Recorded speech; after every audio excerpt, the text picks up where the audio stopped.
이 사랑하는 성도 여러분, 오늘 우리가 함께 읽은 이 말씀은 이 바벨탑 사건과 또 사도행전 2장에 나오는 성령 강림 사건이라고 말할 수 있습니다. 이 처음 보는 이 두 사건은 서로 반대되는 이야기처럼 보이죠. 이 바벨탑 사건은 결론적으로 흩어지게 되었다.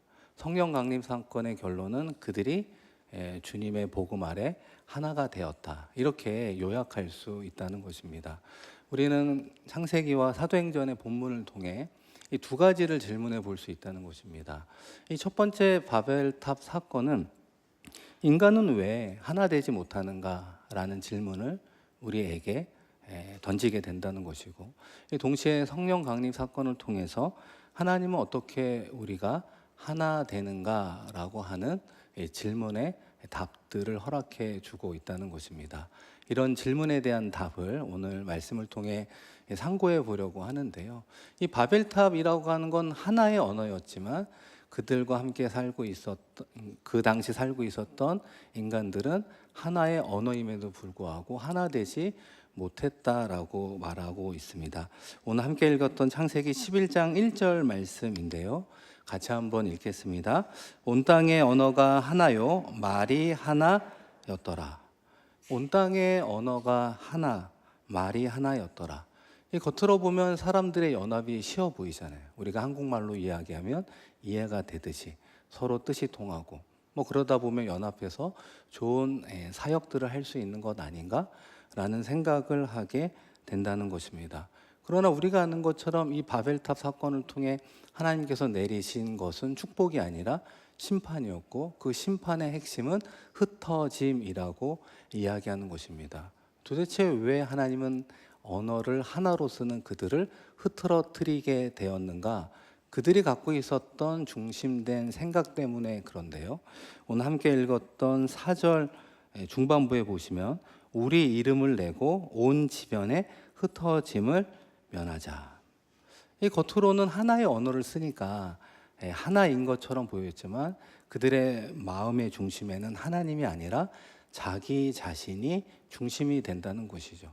이 창세기로부터 요한계시록까지 흐르는 큰 주제 중에 하나는 누가 왕인가라는 말씀을 여러 번 드린 적이 있죠. 하나님을 왕으로 모시는 사람들, 반대로 자기 자신이 왕인 사람들이 나누어져 있는 것인데요.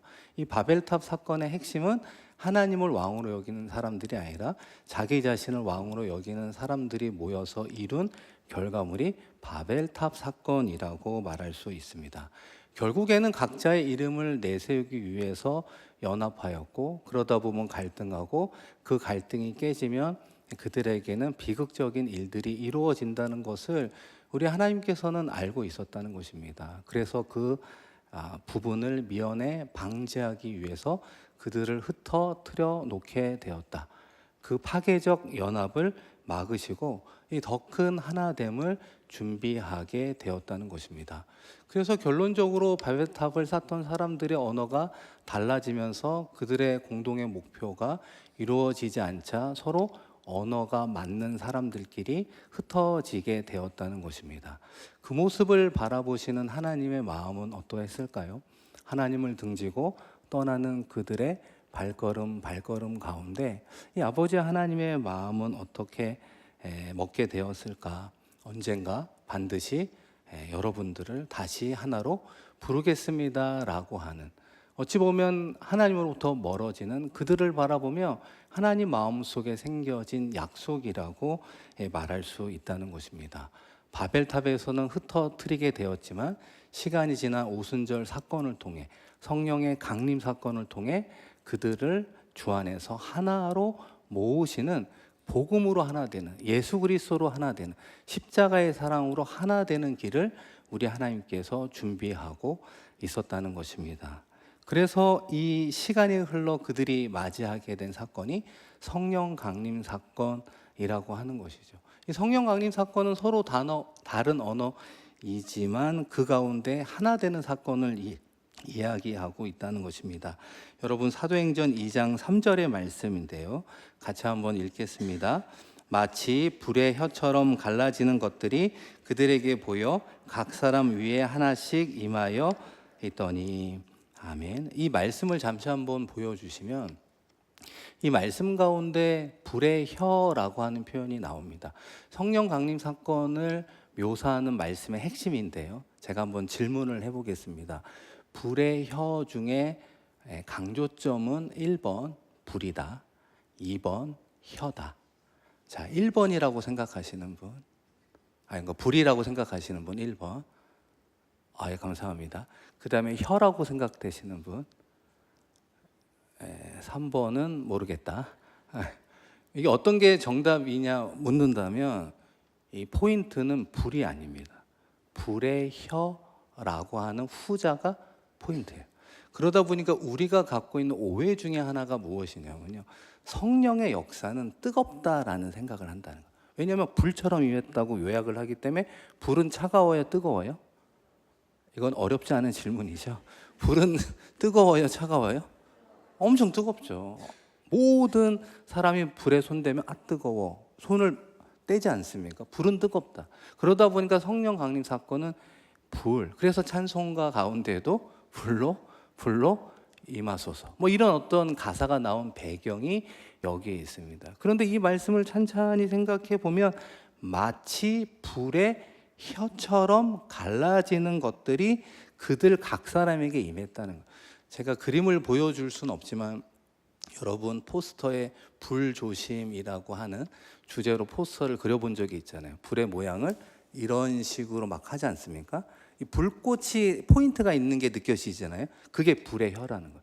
불의 포인트 있는 모습이 각 사람에게 임했다는 거예요.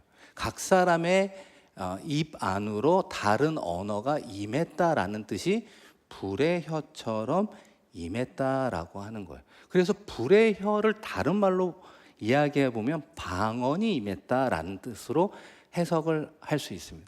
물론 성령 충만하면 차가워요, 뜨거워요? 뜨겁잖아요. 그거는 일반적인 성령 충만의 특징이 뜨거운 거고, 오늘 말씀 때문에 불의 혀처럼 임했기 때문에 성령 강림은 뜨거운 거예요. 이건 아니라는 거죠. 포인트는 불의 혀, 언어, 방언으로 임했다. 누구에게? 각 사람에게 임했다. 그래서 나는 예를 들어서 영어를 못하는데 영어의 방언이, 나는 일본어를 못하는데 일어의 방언, 중국어를 못하는데 중국어의 방언이 터지다 보니 이 오순절을 지키려고 디아스포라 유대인들이 모였을 때 우리나라 방언으로 이야기하는 정통 유대인들의 모습을 보고 놀라게 되었다는 거예요. 그래서 각자의 언어로 예수 그리스도의 복음을 듣게 되었다라고 하는 것이죠. 그래서 그 부분을 요약한 것이 여러분 4절 후반부에 나와 있습니다. 한번 읽어볼까요? 다른 언어들로 말하기를 시작하니라. 다른 언어들로 말한다는 게 불의 혀처럼 임한 언어들로 말하기 시작했다. 그래서 세계 각지에서 모인 사람들이 무엇을 알아들은 거예요? 복음이 무엇인지를 알아들었다는 거예요.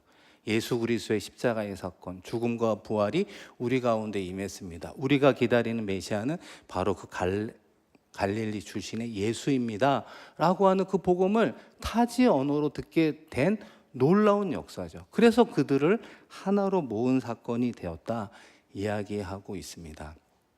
그래서 요약해보면 바벨이라고 하는 건 결국 흩어지는 사건이고, 반대로 오순절이라고 하는 건 언어는 다르지만 하나로 모아지는 것을 이야기하는 것입니다. 결과적으로 우리는 어떻게 하나 될 수 있는가? 겉으로 보기에 동일한 언어를 쓴다고 하나 될 수 없음은 우리가 한국말을 쓰지만 하나 되지 못함과 동일하죠. 그것을 바벨탑 사건이 이야기한다면 우리는 어떻게 하나 될 수 있느냐? 예수 그리스도를 바라볼 때 하나 될 수 있다는 것입니다. 여러분, 누구를 바라볼 때? 예수 그리스도를 바라볼 때 그분을 통해 우리는 하나 될 수 있다는 것이죠. 그래서 제가 좋아하는 말씀 중에 히브리서 12장에 보면 믿음의 주요 또 온전케 하시는 이인 누구를 바라보자? 예수를 바라보자. 예수를 바라보자. 이 바라보자라고 하는 영어가 fix라는 말을 쓰거든요. 이 fix라는 말의 뜻 중에 하나는 못을 박다 같은 의미가 있는 거예요. 박다라는 의미죠. 우리의 시선을 누구에게 못을 박자? 예수에게 못을 박자. 세상을 곁눈질하지 말고 예수님에게 못을 박은 시선으로 예수님을 통해 세상을 바라보고, 예수님을 통해서 우리의 가족을 바라보고, 예수님을 통해서 우리 자신을 바라볼 때 비로소 우리는 하나 될 수 있습니다. 이것이 오순절 사건의 결론이라고 말할 수 있습니다. 사랑하는 성도 여러분, 그렇다면 우리는 오순절 성령 강림 사건 이후를 살아가는 사람들이죠.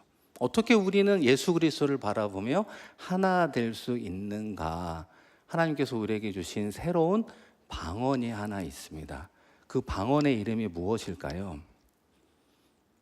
역시 객관식보다는 주관식이 어렵죠. 우리가 하나 될 수 있는 새로운 방언을 우리 모두에게 주었어요. 예수 그리스도의 십자가의 사건 이후에. 그 방언의 이름은 무엇일까요? 사랑입니다. 사랑. 여러분 잘 생각해 보시면 방언이라고 하는 것을 고린도전서에 가보면 은사 중에 하나라고 얘기해요. 은사는 다양한 모습으로 나오는데 그 중에 하나가 방언이에요. 그렇죠? 근데 그 방언을 통해서 우리 주님이 원하시는 건 무엇입니까? 누구나 복음을 듣고 주 안에서 하나 되기를 원하는데 그 하나 되는 사역의 마침표는 무엇으로 찍는다? 사랑으로 찍는다. 그래서 고린도전서 13장 13절에 보면 믿음, 소망, 사랑 가운데 제일은 무엇이다? 사랑이다. 제일 먼저 끝 사랑이다라고 이야기하는 거예요. 우리에게 새로운 방언을 주었는데 그 이름이 무엇이라고요? 이게 어려운 질문입니까? 새로운 방언을 주었는데 그 이름이 무엇이라고요? 사랑입니다. 사랑을 주었다. 그런데 이 사랑은 헬라어로 얘기하면 네 가지의 의미가 있습니다. 근데 그 중에 우리가 알고 있는 사랑이라는 단어는 에로스라는 게 있어요. 이성적인 사랑, 정신적인 것보다는 육체적인 뜨거운 사랑, 이성 간의 육체적 뜨거운 사랑, 에로스. 그렇죠? 또 어떤 사랑이 있습니까? 우정이라고 하는 필레오, 이 정서적인 사랑을 이야기할 수 있습니다. 그런데 여기서 말하는 사랑은 그런 사랑이 아니에요. 감정적인 사랑, 조건적인 사랑이 아니라 아가페라고 말하는 거예요. 앞서 말씀드렸던 고린도 13장 13절에 나오는 사랑은 헬라어로 이야기하면 뭘까요? 아가페라고 하는 거예요. 아가페라고 하는 건 절대적인 사랑을 이야기하는 것입니다. 감정적 사랑이 아니라 의지로 표현하는 사랑, 조건적인 사랑이 아니라 내가 먼저 희생하는 사랑. 그렇죠? 은사 중에 하나가 아니라 사랑은 그 모든 은사 중에 본질적 사랑이 아가페적 사랑을 우리에게 이야기하고 있다는 것입니다. 그 사랑을 받은 이로써 우리가 낮아지고 주님이 높아지는 신앙적 삶을 사랑할 때 그 아가페의 사랑을 보여준다 이야기할 수 있죠. 우리의 의견, 우리의 주장이 옳을 수도 있지만 틀릴 수 있음을 인정하며 우리는 언제나 주님을 바라보는 그리스도 중심적인 언행을 이루어갈 때 비로소 우리를 통해 아가페적인 사랑이 흘러간다라고 말할 수 있습니다.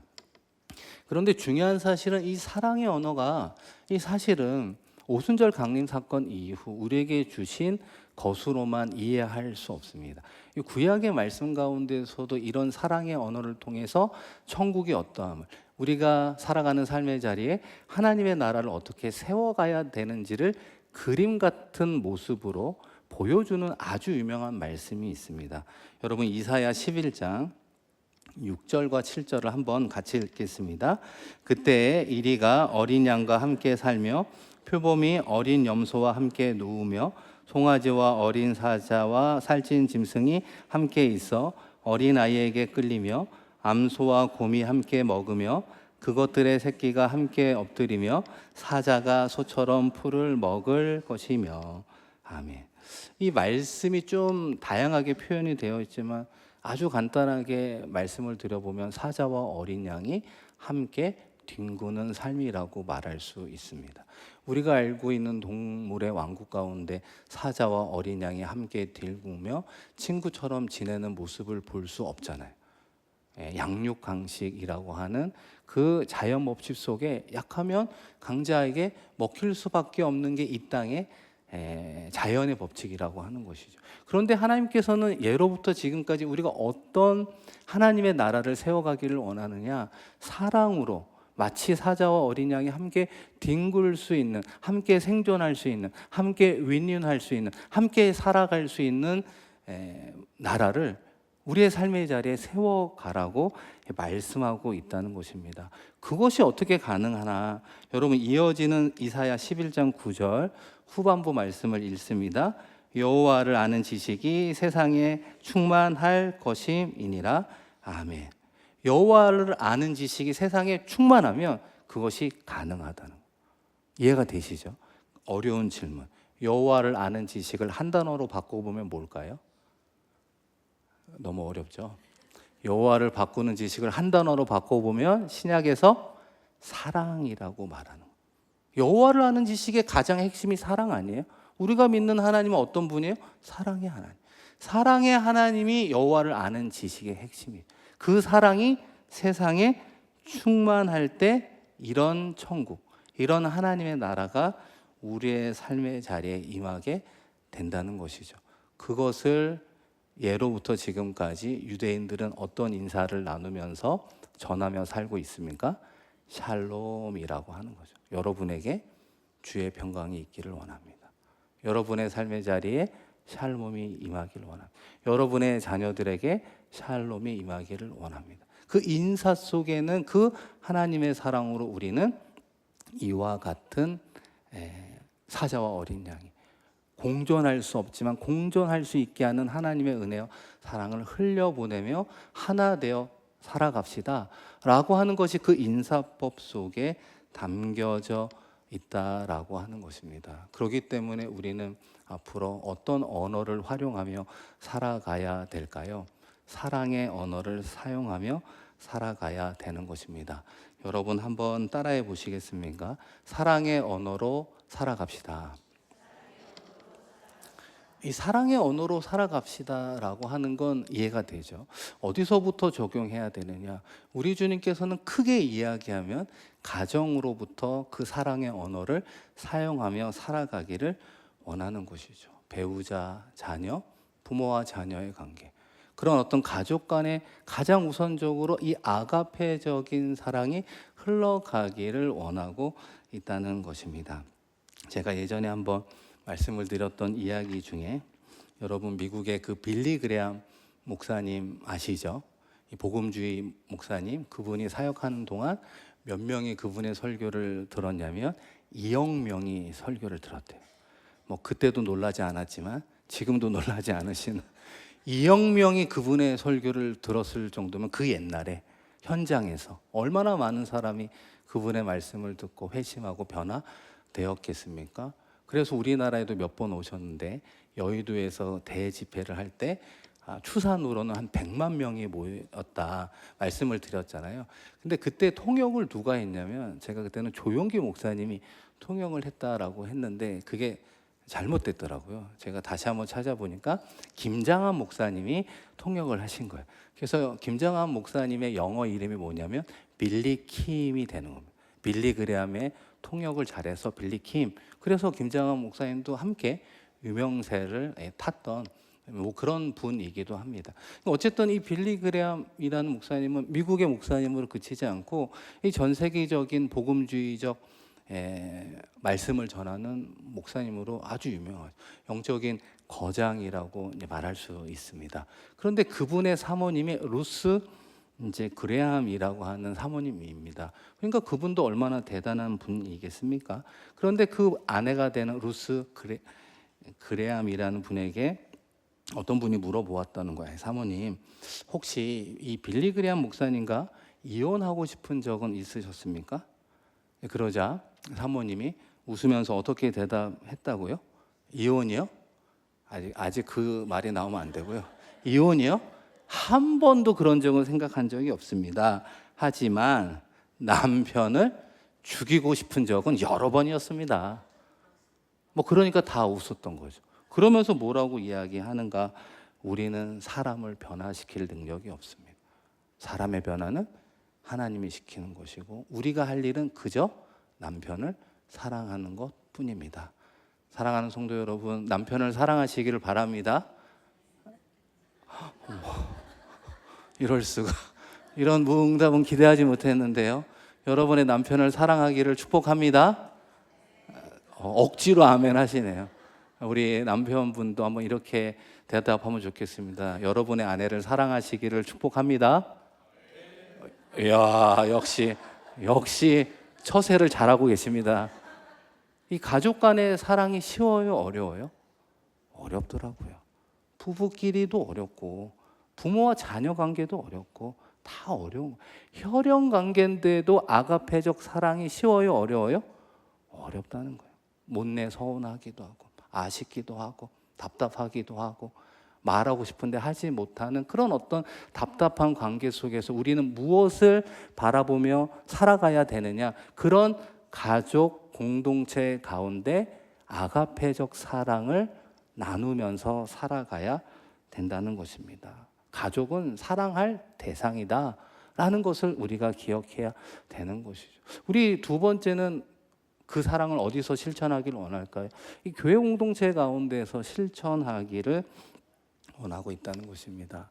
우리가 남대문 교회를 사랑한다는 건 어떻게 표현할 수 있을까? 다양한 모습이 있지만 제가 오늘 말씀을 준비하면서 그런 생각을 좀 하게 됐습니다. 지난 주일에 제가 남대문 교회 청년부에 가서 처음으로 설교를 했습니다. 그러니까 1년이 넘은 거죠. 부임한 지 1년 넘었는데 이 3부 예배 설교를 지난 주일에 이제 처음 하게 됐습니다. 뭔가 우리 청년들도 몇 분 계시는데요. 참 저는 개인적으로는 청년들을 설교자와 성도로 만나니까 참 좋더라고요. 뭐 짧지만 그래도 그분들의 고민도 이제 들어보고 그런 시간을 좀 갖게 되었거든요. 그러니까 이제 물어보게 돼서 자유롭게 제가 말씀을 전했거든요. 이 마이크 잡고 돌아다니면서 이제 설교를 했는데 제가 물어봤어요. 2030 우리 청년 여러분, 여러분의 고민이 뭐예요? 한번 이렇게 물어봤어요. 그랬더니 어떤 분이 뭐라고 얘기하는 줄 아세요? 집 장만이요. 그래서 이제 그게 나중에 생각을 해보니까 뭐 이사도 해야 되고 하는 그런 포괄적 의미였던 것 같아요. 우리가 사는 것처럼 뭐 2030 때 집을 사자, 뭐 이건 아니어도 집 장만, 뭐 그런 것으로부터 시작해서 진로에 대한 고민, 그런 고민들, 앞으로 어떻게 살아야 되나, 뭐 이런 고민들을 이야기를 잠깐 들어보면서 역시 우리가 걸어갔던 고민과 비슷하게 고민하는 후배들이구나라는 생각을 하게 되었습니다. 그러면서 제가 오늘 드리고 싶은 말씀은 뭐냐면, 예를 들면 이런 겁니다. 우리 남대문교회 청년부를 줄여서 뭐라고 하는지 아세요? 어떻게 아셨어요? 써 있어요. 저기 써 있군요. 남청. 남대문교회 청년부. 그래서 프레이 남청. 뭔가 캐치프레이즈 같은 느낌이 들잖아요. 아주 좋습니다.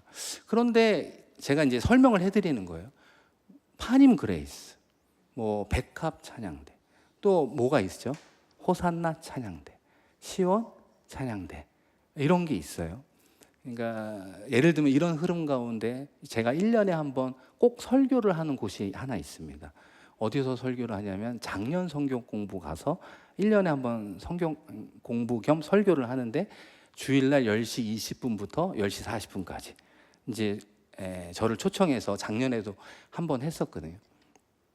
그러면서 저를 초대하시는 장로님께서 이제 뭐라고 하시는지 아세요? 우리 남대문 교회 작년 성경 공부 목사님 우습게 보지 마세요. 100년이 넘었어요. 몇 년이 넘었다고요? 100년. 남대문 교회에서는 좀 길다 싶으면 몇 년을 얘기해야 돼요? 100년. 뭐 우리 남대문 교회 출석 한 50년 돼야 뭐 좀 나왔어, 뭐 이런 느낌이라는 거죠. 그러니까 역사와 전통이 깊은 교회일수록 내가 속한 부서에 대한 프라이드가 아주 강해요. 그건 장점일 수도 있지만 오늘 말씀의 흐름으로 보면 한 가지 단점이 있다는 겁니다. 그게 무엇인가? 공동체성이 약하다는 거예요. 이 공동체성이라고 하는 건 사실 어떤 표현으로 가야 되냐면 한 단어가 들어가야 되는데 그거는 우리라는 표현입니다. 우리 청년부, 우리 찬양대, 우리라고 하는 표현, 우리라고 하는 그 공동체적인 의미 속에 파닌 그레이스도 있고 남청도 있고 백합도 있는 것 아닙니까? 그런데 우리라고 하는 부분들이 자꾸 약해지다 보니까 제가 느끼기에는 그들만의 리그 같은 느낌이 든다는 거예요. 1년이 지나고 보니 이 남대문 교회를 이렇게 지도처럼 펼쳐보면 특징들은 여러 개가 있는데 주님의 사랑으로 연합되어 우리라고 하는 공동체성이 약해 보이더라, 제가 보기에. 그러면 그거를 강화시키기 위해서 무엇이 필요할까요? 사랑이 필요하다. 사랑의 시작은 무엇일까요? 희생이에요. 내 걸 내려놓는 겁니다.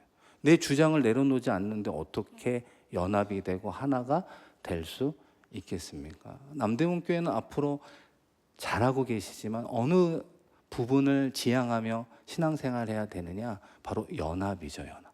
근데 연합을 이루는 기초는 시작도 끝도 사랑이라고 말할 수 있는 거죠. 나를 낮추고 다른 사람을 높여주는, 나의 의견과 주장을 좀 내려놓고 상대방의 의견과 주장에 귀를 기울여 줄 수 있는, 비록 동의하지는 못하지만 심정적으로 그분을 나의 주님의 보혈의 피로 나눈 형제 자매로 인식하는 우리라고 하는 공동체성이 필요하다는 것입니다. 그것이 우리가 실천해야 되는 사랑의 장소라고 하는 것이죠. 그리고 그 다음에 그런 모습들이 자연스럽게 흘러가는 것이 지역사회라고 말할 수 있습니다. 그런데 무엇이 어려운가 생각해 보면 사랑의 언어라는 표현처럼 우리가 외국어를 배우고 습득하고 사용할 때마다 어렵잖아요.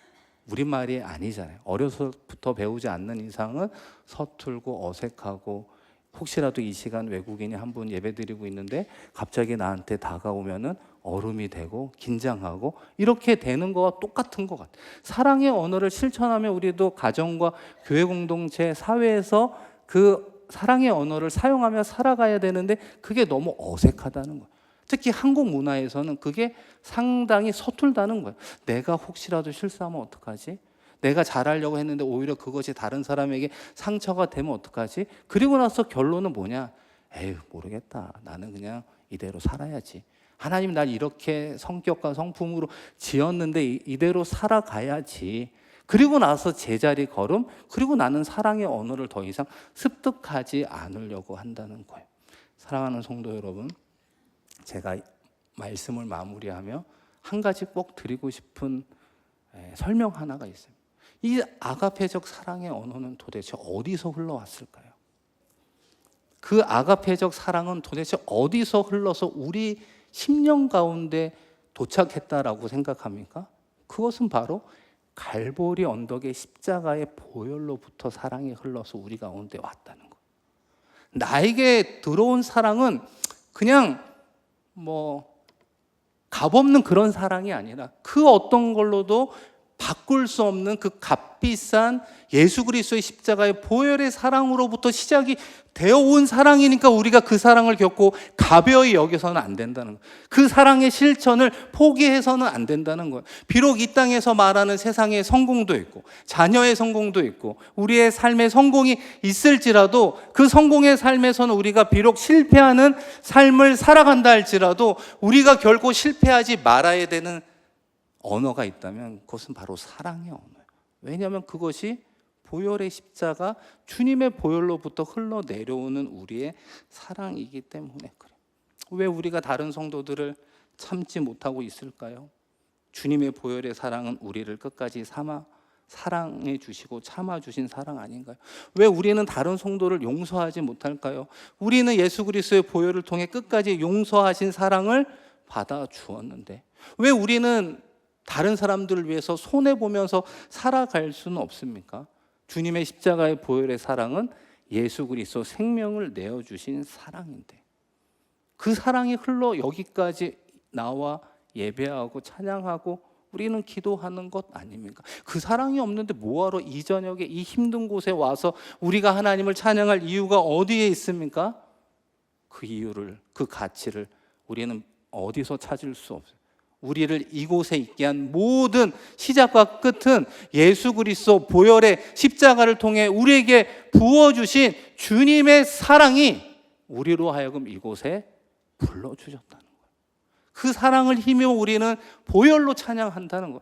보혈로 사랑하는데 어떻게 우리의 언행 가운데 사랑이 드러나지 않을 수 있겠습니까?